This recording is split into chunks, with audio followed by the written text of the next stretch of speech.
Everyone, আজকে আমরা eczema নিয়ে একটু আলোচনা করব। বর্তমান সময়ে একজিমা খুব প্রচলিত একটা ডিজিজ। আমরা সমাজে অনেক মানুষের মধ্যে একজিমার প্রভাব দেখতে পারি। বেশিরভাগই তারা বিভিন্ন প্রকার অয়েন্টমেন্ট এবং অরালি বিভিন্ন ওষুধ খেয়ে এটাকে ভালো করার চেষ্টা করে। আসলে ভালো হওয়ার পরবর্তীতে অনেকেরই লাংসের বিভিন্ন ধরনের সমস্যা দেখা দেয়, অ্যাজমা, তারপরে কোল্ড অ্যালার্জি, এগুলো শুরু হয়। কিছু কিছু পেশেন্ট যাদের একজিমা কখনোই ভালো হয় না, শুধু পরিবর্তিত হয়, রূপ পরিবর্তিত হয়। যেমন দেখা যায় যে দীর্ঘদিন বিভিন্ন স্টেরয়েড বা মলম লাগানোর কারণে, অয়েন্টমেন্ট লাগানোর কারণে এগুলো আস্তে আস্তে কালার চেঞ্জ হয়ে যায়। যেটা নর্মাল স্কিনের যে কালারটা থাকে সেটা চেঞ্জ হয়ে একটা ভিন্ন রূপ নেয়। একজিমা শরীরের বিভিন্ন জায়গায় হতে পারে। আমরা আজকে প্যাথোলজিক্যাল সাইডটা না বিবেচনা করে এর চিকিৎসা করতে গিয়ে যে প্রতিবন্ধকতাগুলো আমরা সম্মুখীন হই সেটা নিয়ে আমরা আজকে আলোকপাত করব। প্র্যাকটিক্যাল আলোচনা, ক্লিনিক্যাল আলোচনা। প্রথম কথা হলো যে পেশেন্টগুলো আমাদের কাছে আসে এই একজিমা চিকিৎসার জন্য, বিভিন্ন ট্রিটমেন্ট করে যখন তারা ব্যর্থ হয়,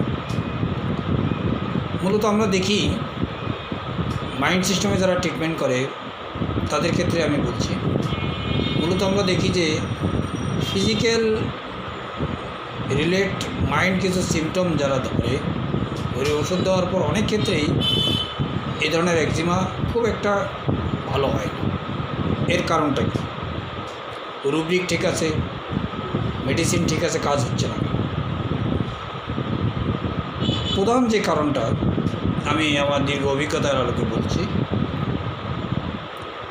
প্রতিটি পেশেন্ট যখন একুট কন্ডিশন আমাদের কাছে আসে, ক্রনিকের একুট ফেজ অথবা যে কোনো একুট কন্ডিশন না নিয়ে আমাদের কাছে যখন আসে, সে একটা স্টেট নিয়ে আসে, তার একটা চিন্তা, একটা ভাবনা, কনসার্ন,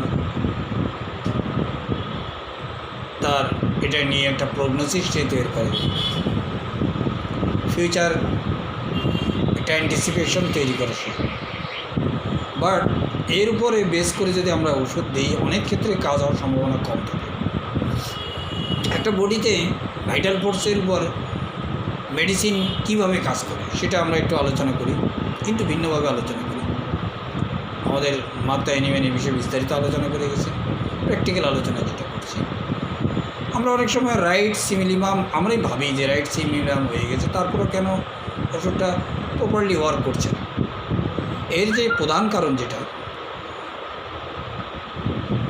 এই একুট ফেজের উপর ভিত্তি করে সিমটম নিয়ে রুব্রিক যাই নেন না কেন নিয়ে আমরা যদি মেডিসিন সিলেক্ট করি, অনেক ক্ষেত্রে আমাদের দৃষ্টিভঙ্গি থেকে সিমিলিমাম হওয়ার পরও কাজ হচ্ছে না। কেন হচ্ছে না? পেশেন্টের কোথাও না কোথাও একটা অবস্ট্রাকশন তৈরি করে দিচ্ছে। যেমন ফর এক্সাম্পল আমি একটা উদাহরণ দিই, প্র্যাকটিক্যাল উদাহরণ।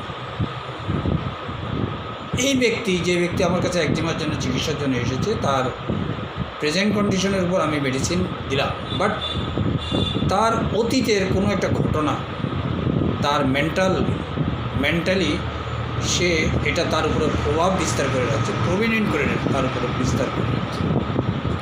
যেমন হয়তো দেখা গেলো তার খুব নিয়ারেস্ট কেউ মারা গেছে, আপনজন, যার সাথে তার খুব অ্যাটাচমেন্টটা স্ট্রং ছিল, বাট মৃত্যুর পরে একটা দীর্ঘ সময় চলে গেছে, কিন্তু সে ওই ঘটনাটা কোনো কারণে ভুলতে পারছে না।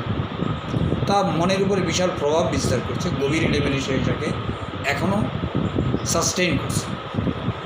এই জায়গাটা যদি ওই অ্যাকুট কন্ডিশনের সাথে তার মনের যে একটা কন্ডিশন, অবস্থা, এই অবস্থাটাকে যদি আমরা ম্যাচিং না করে ওষুধ দিই, তাহলে একজিমার ওষুধ আমরা সারা জীবন দিলেও ওই পেশেন্ট কমপ্লিট এবং টোটাল কিউর হবে। কেননা ভাইটাল ফোর্সের উপর আমাদের যে এই ডাইনামিক মেডিসিনটা কাজ করতে গিয়ে বিভিন্ন রকমের বাধা সৃষ্টি করছে। কেন বাধা সৃষ্টি করছে? ভাইটাল ফোর্সের উপর একটা বিশাল একটা শেড, গ্রিভের একটা শেড তৈরি করে রাখছে এই জায়গাটা। ওই জায়গাটা যতক্ষণ পর্যন্ত দূর করা না হবে তত সময় পর্যন্ত একজিমার উপর বেস করে ওষুধ দিলেও কাজ হবে এক্ষেত্রে। তাই বলে কি আমরা ওটার জন্য একটা মেডিসিন দেবো, একজিমার জন্য আরেকটা মেডিসিন? নো, এই দুটোকে কম্বাইন করে ওষুধ হলো তার সেমিনার। এই জন্য অনেক সময় আমরা যেই প্রেজেন্ট কন্ডিশনে আসার পরেও আমরা কিছু সময় পরে জিজ্ঞেস করি যে আপনার কোনো বিষয় নিয়ে বেশি পেরেশানিতে ভোগেন কি না। বিভিন্ন পেশেন্ট যে যেভাবে বুঝতে চেষ্টা করে বা বুঝতে পারে তাকে সেভাবে কোশ্চেন করতে হবে। কোশ্চেন করলে তো হবে না, কারণ একটা লেম্যান আমাদের কাছে আসতে পারে, কম এডুকেটেড পারসন, বা আমাদের কোশ্চেনের আন্ডারস্ট্যান্ডিং অনেক এডুকেটেড পারসন করতে পারে, বুঝতে পারে। যেহেতু এই ধরনের তার জীবনে যত চিকিৎসা করেছে তাই এই ধরনের কোশ্চেন তাকে এই পর্যন্ত কেউ করেনি। সবাই জিজ্ঞেস করছে তার রোগটা কী, এটার উপরে ওষুধ দিয়ে দিয়েছে। তো এই বিষয়ে পেশেন্টকে কোনো না কোনোভাবে একটা খোঁজখবর নিয়ে আমাদের ওষুধ দিতে হবে যে আদার্স কোথাও পেশেন্টের কোথাও কোনো বাধা আছে কি না, ইমোশনাল লেভেল যদি থাকে সেটাকে এই অবস্থার সাথে ম্যাচিং করে ওষুধ দিতে। জাস্ট আমি একটা কেস বলি আপনাদেরকে, ছোটো কেস, কয়েক মিনিটে হয়ে যাবে। একজিমা পেশেন্ট এসেছে একজিমা চিকিৎসার জন্য, পেশেন্ট দেখাচ্ছে ডাক্তার দেখেন এই যে আমার স্কিনগুলো কালার চেঞ্জ হয়ে গেছে, কালো হয়ে গেছে, দেখেন অনেক মলম লাগিয়েছে, এই করেছে সেই করেছে, এই যে আমার গলায় দেখেন এখানে লাগিয়েছে, কালো হয়ে গেছে, ড্রাই হয়ে গেছে। যেটা এটা নিজের কাছে নিজে দেখতে খারাপ দেখে না, নিজের কাছে নিজে দেখতে খারাপ দেখে না। এই জায়গাটা কিন্তু খুব গুরুত্বপূর্ণ একটা রোগ। Dirty, everything dirty. 4টা মেডিসিন, তার মধ্যে 4টা মেডিসিন আছে এখানে। এর মধ্যে থেকে ডার্টি মানে কি, পেশেন্ট কিন্তু ডার্টি বলেনি আমার, বাট তার যে ভার্সন, তার যে কথা বলার যে প্রক্রিয়া আমাকে বলেছে, একে যে ডার্টি মানে কি, যে জিনিসটা একটা মানে একটা নোংরা জিনিস। কোনো সুস্থ মানুষ, পাগল ছাড়া কোনো সুস্থ মানুষ, নর্মাল বিহেভিয়ারাল পারসন কখনোই ডার্টি জিনিস তার শরীরে বা ডার্টি জায়গার মধ্যে সে বসবাস করুক বা থাকুক, বসে থাকুক, এটা কখনো সে চাইবে না।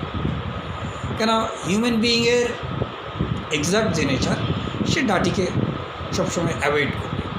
তো এটা তো গেল ইন জেনারেল একটা কথা, বাট পেশেন্টের ডিজিজ কখন ডার্টি হয়ে যায়, ডার্টিটা হলো এরকম যে পারসন আমার কাছে এসেছে কিন্তু ডোকটাকে সে আসলে ডার্টি জিনিস কী, ডার্টি বিষয়টা আরেকটু যদি আলোচনা করি, যেটা কোনোভাবেই টলারেবল না, ইনটলারেবল।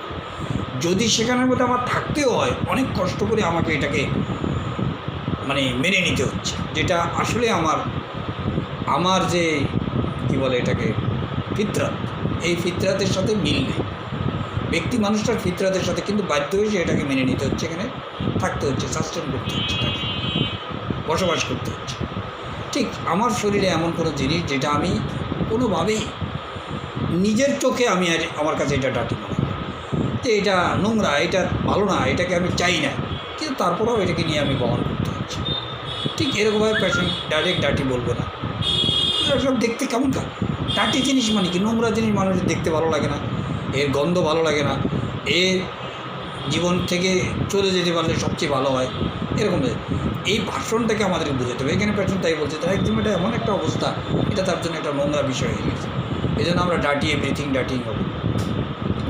আর কি অসুবিধা হচ্ছে এটার জন্য, কি অসুবিধা হচ্ছে মানে স্কিন ডিজিজের জন্য চুলকানি তো স্বাভাবিকভাবে, এটা স্কিন ডিজিজের একটা ক্রাইটেরিয়া, এইটার থেকে আর বেশি কিছু পাওয়া যাচ্ছে। কিন্তু বলতাম যে এটা নিয়ে আপনি বাইরে গেলে বা বেশি লোকের সামনে গেলে অনেক সময় কি কোনো অসুবিধা ফিল করেন কিনা, ডাইরেক্ট কোশ্চেন আপনি অনেক সময় আমরা করি, না হয়তো কোনো অনুষ্ঠানে গেলাম, অনেক লোকের মাঝে মিশলাম বা বন্ধুদের সাথে মিশলাম, সবাই আমার এটার দিকে তাকায়, কেউ হয়তো কিছু বলে না, আর বললেও হালকাভাবে বলে, কিন্তু যখন আমি কোথাও যাই নিজের থেকে আমার খারাপ লাগে যে লোকজন হয়তো কেউ দেখছে না, বা মানুষজন সবাই ব্যস্ত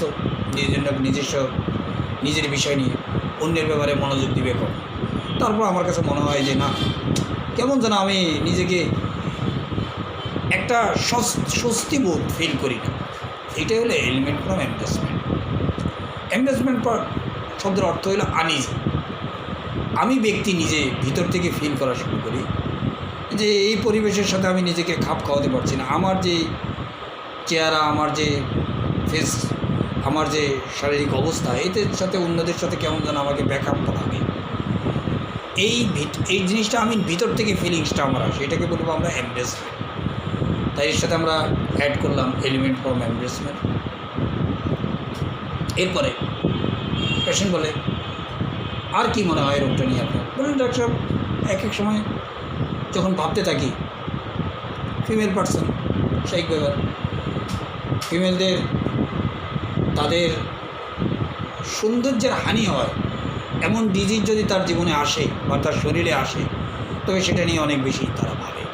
এটা যখন অনেক সময় ভাবি, আরে কী রোগ হলো আমার, এর থেকে যদি অন্য কোনো রোগ হতো তাহলে না অনেক ভালো হতো, কিন্তু এমন রোগ যেটা কোনোভাবে যাচ্ছে না, নিজের কাছেও খারাপ লাগে, অন্যদের কাছে যেতেও ভালো লাগে না। এটা নিয়ে মানে যখন অবসর বসে থাকি, কোনো কাজ থাকে না, তখন এটা নিয়ে মনের মধ্যে ভাবনা চলে আসে। কখন যে কী ভাবি আর কি ভাবতে থাকি এটা নিজেও জানি না। দেখেন, আমাদের রেপার্টরিতে যে রুব্রিকগুলো আছে এগুলো খুব খুব কাছাকাছি rubric. Brooding, absorb, thought, thinking, এগুলো যতটা আপনি ডিকশনারি মিনিং আলোচনার মাধ্যমে ডেফিনিশন ডিডি করতে পারবেন, বাট প্র্যাকটিক্যালি পেশেন্টের ক্ষেত্রে ইউজ করা অনেক অনেক সো টাফ। এরপরে মানে আমরা অনেক সময় দেখি যে বিভিন্ন জায়গায় আলোচনা হচ্ছে, অ্যাবজর্ব বলে দিল, ব্রুডিং বলে দিল একটা মিনিং দিয়ে, বাট প্র্যাকটিক্যালি সেটা কোনোভাবেই অতটা সহজ না। এগুলো খুব কাছাকাছি, খুব কাছাকাছি, খুব নিকটতম। এবং আপনাকে যদি একদম নিয়ারেস্টভাবে না বোঝার চেষ্টা করেন তাহলে কিন্তু আপনি ভুল করবেন। আপনি যদি সহজে বলেন যে এটা আপনি ব্রুডিং নিলাম, ব্রুডিংয়ের শব্দের অর্থটা কী? একজন ব্যক্তি ভাবে, কিন্তু এই ভাবনাটা, আমি যেটা বলি, অনেকে বলে যে ব্রুডিং শব্দের অর্থ এটার মিনিং হলো যে কোনো কিছু সলিউশন সমাধানের জন্য ব্রুডিং করে, যেমন ডিমে তা দেয় মুরগি, সেখান থেকে একটা সমাধান বের হয় যে বাচ্চা হয়। হ্যাঁ, ঠিক এরকম ব্রুডিংকে অনেকে ব্যাখ্যা করে, আমি তাদের সাথে এগ্রি করি, বাট প্র্যাকটিক্যালি কিন্তু ওইভাবে সম্ভব না।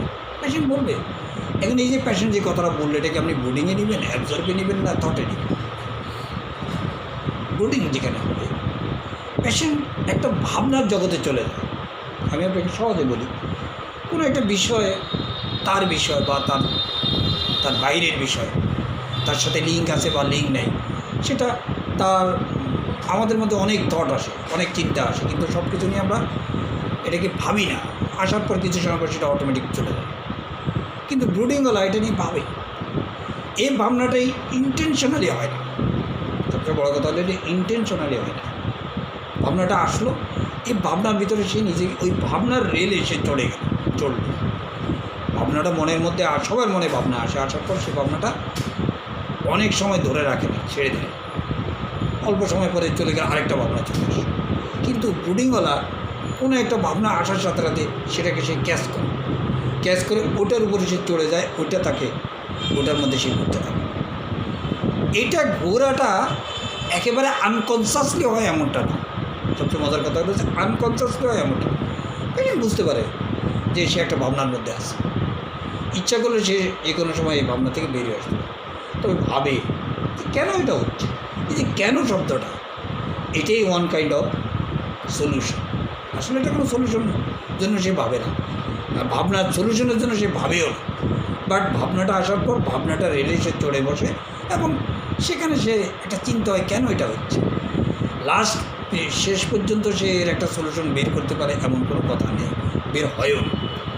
এটাকে আমরা ব্রুডিং বলবো। যেহেতু পেশেন্ট বলে যে মাঝে মাঝে ভাবি যে কেন হচ্ছে, অনেক সময় ভাবি, তারপর ভাবি যে কোনো ভেবে আমি তার কোনো সমাধান, আমি তো ডাক্তার না, চলো। পেশেন্ট যে ভাবনার ভিতরে ঢুকে আবার বেরিয়ে আসতে পারে, সেটাকে আমরা ব্রুডিং করি। তাহলে আমরা ব্রুডিং থেকে বেরা। সবচেয়ে মজার ব্যাপার হলো এই কেসটার মধ্যে, যেটা আমরা বলতেছিলাম আপনাদেরকে, এই ফিমেল পার্সনের তার নিয়ারেস্ট ব্যক্তি, তার বড় ভাই, যে তাকে খুব বাবার অবর্তমানে, সে খুব ছোট ভাই বোনদের মধ্যে, বাবার বর্তমানে তার মেয়ের মতো করে তার বোনকে মানুষ করেছে, তার সমস্ত প্রয়োজন অপ্রয়োজন সব কিছু সে পূরণ করেছে। কিন্তু ভাই হঠাৎ করে যে কোনো কারণে ডেথ হয়, এটা তার মনের উপর প্রচণ্ড প্রভাব বিস্তার করে এবং সেটাকে সে কোনোভাবেই মেনে নিতে পারে। সময় অবস্থার কারণে এটা মন থেকে তার মানে সেটাকে সে বাহ্যিক লেভেল থেকে ভুলে গেছে, কিন্তু মনের দিক থেকে সেটাকে সে কোনোভাবেই মেনে নিতে পারেনি এবং মনের গভীর লেভেলে এখনও তার এই কষ্টটা মনে হয়ে যায়। এখন দেখেন একজিমা আর এটা দুটো আলাদা পার্ট, কিন্তু এটা যদি আপনি লিঙ্ক আপ না করেন তাহলে কেসের সঠিক মেডিসিন আসবে না এবং আসলেও সেটা কাজ করবে না। আমি যে বিষয়টার জন্য আজকে একজিমাটা নিয়ে আলোচনা করছি, এলিমেন্ট ফ্রম ডেথ, লাভ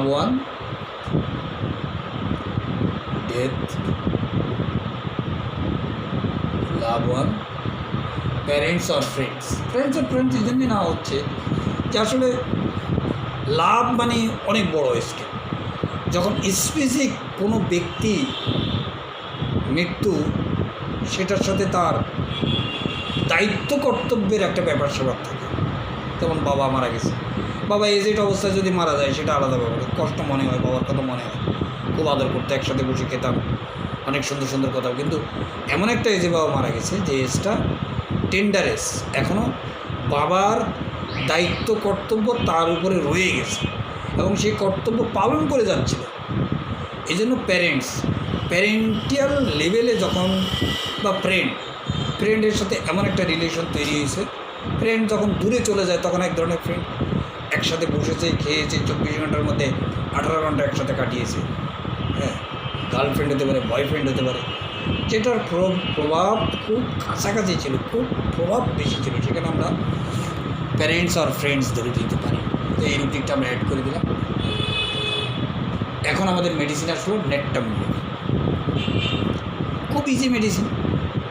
এই পেশেন্টের এখন আমরা জিজ্ঞেস করবো আপনার কমিউনিকেশন কেমন, বলবো যে এগুলো আমাদের মেডিসিন হয়ে গেছে একজনের, আর কোনো কিছুর প্রয়োজন নেই। কিন্তু এরপরে যদি আরও বেশি আপনি ক্ল্যারিফাই করেন, রিজার্ভ পাবেন, সেক্রেটিভ পাবেন, এটা পাবেন, ওটা পাবেন, কম কথা বলে, কম মিশে, বাইরে কম যায়, প্রয়োজন ছাড়া অত বেশি গসিপিং করে না, নিজের মধ্যে থাকতে পছন্দ করে, ইত্যাদি ইত্যাদি। কিন্তু আমার যে বিষয়টা আলোচনা ছিল, একটা কেস সেটা শুধু ফিজিক্যাল সাফারিংয়ের উপর রুব্রিক বানিয়ে ওষুধ দিলে অনেক ক্ষেত্রেই সেই কেস ফেল করে, সিমিলিমাম হয় না। যদি পেশেন্টের কোনো একটা বাধা থাকে তার জীবনের ইমোশনাল লেভেলে, সেটার সাথে যতক্ষণ পর্যন্ত আমরা ম্যাচিং করে না দেব তত ভালো রেজাল্ট আসবে। সবাইকে ধন্যবাদ এই নেটটামিউরের আলোচনা শোনার জন্য। এবং এটা আপনারা, আমি আবার রুব্রিকগুলো বলি, dirty everything, darting, element from embarrassment, brooding, elements from death, love one, parents and friends of, এই 4টা রুব্রিক করলে সিঙ্গেল নেটটামিউর আসবে। আশা করি আপনারা আমাদের প্র্যাকটিসে কাজে লাগাতে পারবেন। সবাইকে ধন্যবাদ।